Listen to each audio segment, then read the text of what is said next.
ಸಂಕಲನಾತ್ಮಕ ಮೌಲ್ಯಮಾಪನ 2 ಮಾರ್ಚ್ 2023 9ನೇ ತರಗತಿ ಪ್ರಥಮ ಭಾಷೆ ಕನ್ನಡ ಕಲಿಕಾ ಚೇತರಿಕೆಯ ಮೌಲ್ಯಾಂಕನ ಆಧಾರದಲ್ಲಿ ಇವತ್ತು L2 ಕ್ವೆಶ್ಚನ್ ಪೇಪರ್ಗಳನ್ನು ಹಾಕ್ತಾ ಇದ್ದೀವಿ. ಅಂದರೆ ಲೆವೆಲ್ 2ದಲ್ಲಿರ್ತಕ್ಕಂಥ ಕ್ವೆಶ್ಚನ್ ಪೇಪರ್. ಇದನ್ನು ಲೆವೆಲ್ 1 ಅಂತಲೂ ಕೂಡ ಉಪಯೋಗ ಮಾಡ್ಬೋದು, ಲೆವೆಲ್ 2 ಅಂತಲೂ ಕೂಡ ಉಪಯೋಗ ಮಾಡ್ಬೋದು. ತುಂಬಾ ಕ್ವೆಶ್ಚನ್ ಪೇಪರ್ಗಳನ್ನು 9th ಸ್ಟ್ಯಾಂಡರ್ಡ್ನ SA2 ವಾರ್ಷಿಕ ಪರೀಕ್ಷೆಗೆ ಅಪ್ಲೋಡನ್ನು ಮಾಡಿದ್ದೀವಿ. ನೋಡದೇ ಇದ್ದರೆ ವಿಡಿಯೋದ ಡಿಸ್ಕ್ರಿಪ್ಷನ್ ಬಾಕ್ಸ್ನಲ್ಲಿ FA SA ಕ್ವೆಶ್ಚನ್ ಪೇಪರ್ ಅಂತ ಒಂದು ಪ್ಲೇಲಿಸ್ಟ್ ಲಿಂಕ್ ಇದೆ, ಅಲ್ಲಿ ಹೋಗಿ ತಾವುಗಳು ನೋಡ್ಬೋದು. ವಿಡಿಯೋಗಳನ್ನು ಲೈಕ್, ಶೇರ್ ಹಾಗೂ ಸಬ್ಸ್ಕ್ರೈಬ್ ಮಾಡಲು ಮರಿದಿರಿ. ಫಸ್ಟ್ ಟೈಮ್ ವಾಚ್ ಮಾಡ್ತಿದ್ರೆ ಸಬ್ಸ್ಕ್ರೈಬ್ ಜೊತೆಗೆ ಬೆಲ್ ಐಕಾನನ್ನು ಅವಶ್ಯವಾಗಿ ಒತ್ತಿ. ನಮ್ಮದೇ ಒಂದು ಟೆಲಿಗ್ರಾಮ್ ಗ್ರೂಪ್ ಅದ ಸ್ಟಡಿ ವಿತ್ ಪರಶುರಾಮ್ ಅಂತ, ಲಿಂಕ್ ವಿಡಿಯೋದ ಡಿಸ್ಕ್ರಿಪ್ಷನ್ ಬಾಕ್ಸ್ನಲ್ಲಿ ಹಾಕಿದ್ದೀನಿ, ಅದಕ್ಕೂ ಕೂಡ ಬಂದು ಜಾಯ್ನ್ ಆಗಿ. ಸೊ ಫಸ್ಟ್ ಮೇನ್ ಪಾರ್ಟಲ್ಲಿ ಇರ್ತಕ್ಕಂಥದ್ದು ಬಹು ಆಯ್ಕೆ ಪ್ರಶ್ನೆಗಳನ್ನು ನೋಡೋಣ. ಮೊದಲ ಪ್ರಶ್ನೆ ಇತ್ತು, ಈ ಕೆಳಗಿನ ಪದಗಳಲ್ಲಿ ಸರಿಯಾದ ರೂಪ ಯಾವುದು ಅಂತ ಕೇಳಿದ್ದಾರೆ. ಸೊ ಬಿ ಸರಿಯಾದ ಉತ್ತರ ಆಗ್ತದೆ. ಬಾಲ ಪದ್ಧತಿಯನ್ನು ನಿಷೇಧಿಸಲಾಗಿದೆ, ಕಾರ್ಮಿಕ ಈ ವಾಕ್ಯದ ಸರಿಯಾದ ರೂಪ ಅಂತ ಕೇಳಿದ್ದಾರೆ. ಎಸ್, ಬಾಲ ಕಾರ್ಮಿಕ ಪದ್ಧತಿಯನ್ನು ನಿಷೇಧಿಸಲಾಗಿದೆ ಅಂತಕ್ಕಂಥದ್ದು ಉತ್ತರ ಬರ್ತದೆ. ಈ ಕೆಳಗಿನ ವಾಕ್ಯಗಳಲ್ಲಿ ಭೂತಕಾಲವನ್ನು ಸೂಚಿಸುವ ವಾಕ್ಯವಿದು ಅಂತ ಕೇಳಿದ್ದಾರೆ. ಭೂತ ಓದಿದ್ರು. ನೆಕ್ಸ್ಟ್, ಅಂಗಡಿಯಿಂದ ತರೋದು ಮುಂದಿಟ್ಟುಕೊಂಡು ಅಳುವುದು ಅಂತ ಕೇಳಿದ್ದಾರೆ. ಸೊ ಏನಾಗ್ತದೆ, ಈರುಳ್ಳಿ ಅಂತಕ್ಕಂಥದ್ದು ಈ ಒಗಟಿನ ಉತ್ತರ ಆಗ್ತದೆ. ದಡಾರ ಮತ್ತು ರುಬೆಲ್ಲ ಲಸಿಕೆ ಎಷ್ಟು ವರ್ಷದೊಳಗಿನ ಮಕ್ಕಳಿಗೆ ಹಾಕ್ತಾರೆ ಅನ್ನೋದನ್ನು ಸೊ ಬರಿಬೇಕಿತ್ತು. ನೆಕ್ಸ್ಟ್ 6ನೇ ಪ್ರಶ್ನೆ, ಚಿತ್ರಕ್ಕೆ ಸರಿಯಾದ ಹೊಂದಾಣಿಕೆಯ ಉತ್ತರ ಇತ್ತು, ನೀರನ್ನು ಮಿತವಾಗಿ ಬಳಸಿ ಅಂತಕ್ಕಂಥದ್ದು ಬರಿಬೇಕಿತ್ತು. ಇನ್ನು ಮೇನ್ 2ರಲ್ಲಿ ಸಂಬಂಧೀಕರಣ ಪ್ರಶ್ನೆಯಲ್ಲಿ ಕೇಳಿದರೆ, ಕಾಡು ಬೆಳೆಸಿ ನಾಡು ಉಳಿಸಿ ಹೆಣ್ಣೊಂದು ಕಲಿತರೆ ಶಾಲೆಯೊಂದು ತೆರೆದಂತೆ. ದಿವಿನಾಗು ಮೈತುಂಬಿಕೊಳ್ಳು ತೋಷ ಅಂತ ಇದೆ. ಕಲಕಲ ಅನುಕರಣಾವಯ ಹಚ್ಚ ಹಸಿರು. ಎಸ್ ಜೋಡು ನುಡಿ. ಮನುಷ್ಯ ಬೆಟ್ಟ ರೂಢನಾಮ ವಿದ್ಯಾರ್ಥಿ ಶಿಕ್ಷಕ. ಎಸ್ ಯಾವುದಾಗ್ತದ ನೋಡಿ ಅದನ್ನು ಬರಿತಕ್ಕಂಥದ್ದು. ಇನ್ನು ಒಂದೇ ವಾಕ್ಯದಲ್ಲಿ ಉತ್ತರವನ್ನು ಬರಲಿಕ್ಕಿರ್ತಕ್ಕಂಥ 7 ಪ್ರಶ್ನೆಗಳಲ್ಲಿ ಪ್ರಶ್ನೆ 11 ಇದೆ. ಬಾಳ ಸಂಜೆ ಪದ್ಯದ ಪ್ರಕಾರ ಹಣ್ಣು ಮುದುಕ ಮುದುಕಿ ಎಲ್ಲಿ ವಾಸವಾಗಿದ್ದರು? ಕೋವಿಡ್-19 ರೋಗದ ಯಾವುದಾದ್ರೂ 2 ಲಕ್ಷಣಗಳನ್ನು ಬರೆಯಿರಿ. ಯಾರ ಜನ್ಮದಿನವನ್ನು ಮಕ್ಕಳ ದಿನಾಚರಣೆ ಅಂತ ಆಚರಿಸ್ತೀವಿ? ಗಾಂಧೀಜಿ ಅವರ ಆತ್ಮಕಥನದ ಹೆಸರೇನು? ಪ್ರಾಮಾಣಿಕತೆ ಕಥೆಯಲ್ಲಿ ಬರುವ ಸಂತನ ಹೆಸರೇನು? ಮಳೆ ಪದ್ಯದಲ್ಲಿ ಮಾನವನ ಯಾವ ದೋಷಗಳು ಕೊಚ್ಚಿ ಹೋಗಬೇಕೆಂದು ಕವಿ ಆಶಿಸ್ತಾರೆ? ನಿಮ್ಮ ವೈಯಕ್ತಿಕ ಇಮೇಲ್ ವಿಳಾಸವನ್ನು ಬರೆಯಿರಿ ಅಂತ ಕೊಟ್ಟಿದ್ದಾರೆ. ಇನ್ನು 2 ಅಂಕದ ಪ್ರಶ್ನೆಗಳಿಗೆ ಹೋಗೋಣ. ಒಟ್ಟಾರೆಯಾಗಿ ಇಲ್ಲಿ 10 ಪ್ರಶ್ನೆಗಳಿರ್ತಾವೆ, ಒಂದೊಂದಕ್ಕೆ 2 ಅಂಕ, ಒಟ್ಟು 20 ಅಂಕ. ಪ್ರಶ್ನೆ 18 ನೋಡಿ. ನಿಮ್ಮೂರಿನ ಜನರಿಗೆ ಪರಿಸರ ಮತ್ತು ಸಾಮಾಜಿಕ ಜಾಗೃತಿ ಮೂಡಿಸಲು ಊರಿನಲ್ಲಿ ಜಾಥಾ ಕೈಗೊಳ್ಳಲಾಗಿದ್ದು, ಕೆಳಗಿನ ಪದ ಬಳಸಿ ಘೋಷವಾಕ್ಯಗಳನ್ನು ರಚಿಸಿ ಘೋಷಣಾ ಫಲಕವನ್ನು ತಯಾರಿಸಿ. ಪ್ರಶ್ನೆ 19, ಚಿತ್ರ ಗಮನಿಸಿ, ಇಲ್ಲಿ ಏನು ನಡೆಯುತ್ತಿರಬಹುದು ಎಂಬುದನ್ನು ಕಲ್ಪಿಸಿಕೊಂಡು ಸಂಭಾಷಣೆಯನ್ನು ಬರೀರಿ. 20, ಈ ಕತೆ ಓದಿ ಅರ್ಥೈಸಿಕೊಂಡು ಗೆರೆಳೆದ ಪದಗಳನ್ನು ಅಕಾರಾದಿಯಾಗಿ ಜೋಡಿಸಿ. ಕತೆ ರೈತ ಮತ್ತು ಹದ್ದು. 21, ನೀರಿನ ಸಂರಕ್ಷಣೆ ಮಾಡುವಂತೆ ಜನರಲ್ಲಿ ಜಾಗೃತಿ ಮೂಡಿಸಲು ಬೇಕಾದ 4 ಘೋಷಣಾ ವಾಕ್ಯಗಳನ್ನು ಬರೀರಿ. 22, ಬ್ರಿಟಿಷರ ಸರಕುಗಳನ್ನು ಭಾರತೀಯರು ಕೊಳ್ಳುವುದನ್ನು ನಿಲ್ಲಿಸಿದ್ದರಿಂದ ಬ್ರಿಟಿಷರ ಮೇಲೆ ಆದ ಪರಿಣಾಮಗಳನ್ನು ಪಟ್ಟಿ ಮಾಡಿ.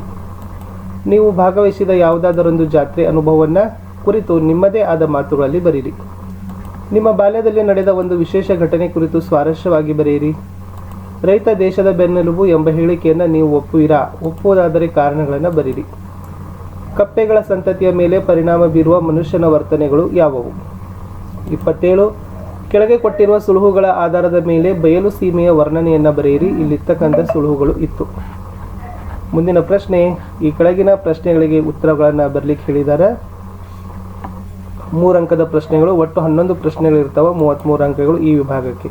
28, ಈ ಚಿತ್ರ ಗಮನಿಸಿ, ತಂಬಾಕಿನ ದುಷ್ಪರಿಣಾಮಗಳನ್ನು ಕುರಿತು ಟಿಪ್ಪಣಿ ರೂಪದಲ್ಲಿ ಬರೀರಿ ಅಂತ ಕೊಟ್ಟಿದ್ದಾರೆ. 29, ಗೆಳೆತನದಲ್ಲಿ ನಂಬಿಕೆ ದ್ರೋಹ ಮಾಡೋದು ತಪ್ಪು ಎಂಬ ಹೇಳಿಕೆಯನ್ನು ಸಮರ್ಥಿಸಿಕೊಂಡು ಬರೀರಿ.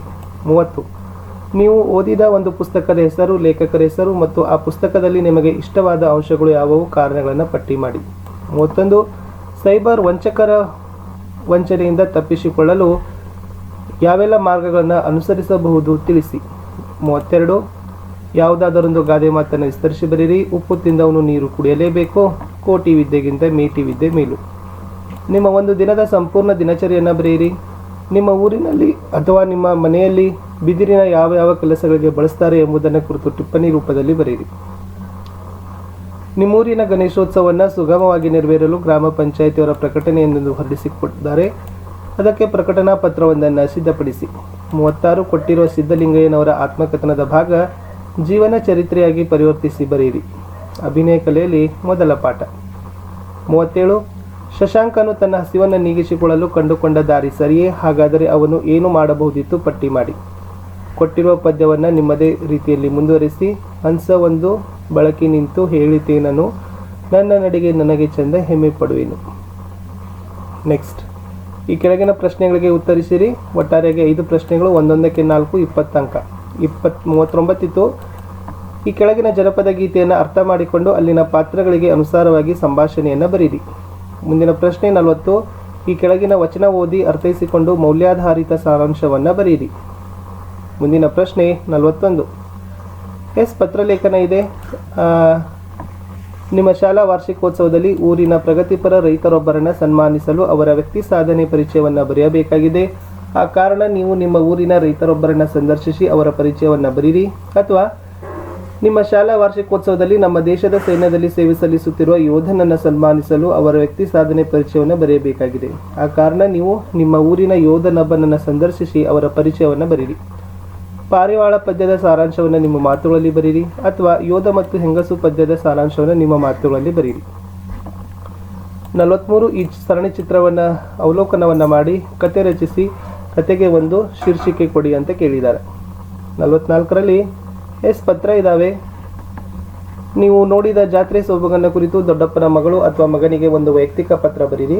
ಅಥವಾ ನಿಮ್ಮನ್ನು ರವಿ ಅಂತ ಭಾವಿಸಿಕೊಂಡು ನಿಮ್ಮ ಮುಂದಿನ ವಿದ್ಯಾಭ್ಯಾಸಕ್ಕಾಗಿ ಅಂಕಪಟ್ಟಿ ಮತ್ತು ವರ್ಗಾವಣೆ ಪ್ರಮಾಣ ಪತ್ರ ನೀಡುವಂತೆ ಕೋರಿ ಮುಖ್ಯಾಧ್ಯಾಪಕರಿಗೆ ಒಂದು ಮನವಿ ಪತ್ರ ಬರೀರಿ. 45. ಈ ಕೆಳಗಿನ ಯಾವುದಾದರೊಂದು ವಿಷಯದಲ್ಲಿ 15 ವಾಕ್ಯಗಳಿಗೆ ಕಡಿಮೆ ಇಲ್ಲದಂತೆ ಒಂದು ಪ್ರಬಂಧ ಬರೀರಿ. ವರದಕ್ಷಿಣೆ ಒಂದು ಸಾಮಾಜಿಕ ಪಿಡುಗು, ಸ್ವಚ್ಛ ಭಾರತ ಅಭಿಯಾನದಲ್ಲಿ ವಿದ್ಯಾರ್ಥಿಗಳ ಪಾತ್ರ ಅಂತ ಕೊಟ್ಟಿದ್ದಾರೆ. ಸೊ ಇದು ಕಲಿಕಾ ಚೇತರಿಕೆ ಆಧಾರಿತ ಮೇಲೆ ಇರತಕ್ಕಂಥ ಪ್ರಶ್ನೆಗಳಿತ್ತು. ನಾವು ಆಲ್ರೆಡಿ ಕನ್ನಡಕ್ಕೆ ಬೇಕಾಗಿರ್ತಕ್ಕಂಥ ಎಲ್ಲ ವಿಡಿಯೋಗಳನ್ನು ಹಾಕಿದ್ದೀವಿ. ಇನ್ನು ನೀವುಗಳು ನೋಡಬೇಕು, ಚೆನ್ನಾಗಿ ಓದಬೇಕು, ಅಧ್ಯಯನವನ್ನು ಮಾಡಬೇಕು. ಇನ್ನು ಮುಂದೆ ಇಂಗ್ಲೀಷ್ ಮತ್ತು ಗಣಿತ ವಿಷಯದಲ್ಲಿನ ವಿಡಿಯೋಗಳನ್ನು ಅಪ್ಲೋಡ್ಗಳನ್ನು ಮಾಡ್ತೀವಿ. ಸೊ ದಯಮಾಡಿ ಲೈಕ್, ಶೇರ್ ಹಾಗೂ ಸಬ್ಸ್ಕ್ರೈಬ್ ಮಾಡಲು ಮರೆಯದಿರಿ ಅಂತ ಹೇಳ್ತಾ ಸೊ ಭೇಟಿಯಾಗೋಣ ಹೊಸ ಭಾಗದ ವಿಡಿಯೋಗಳಲ್ಲಿ.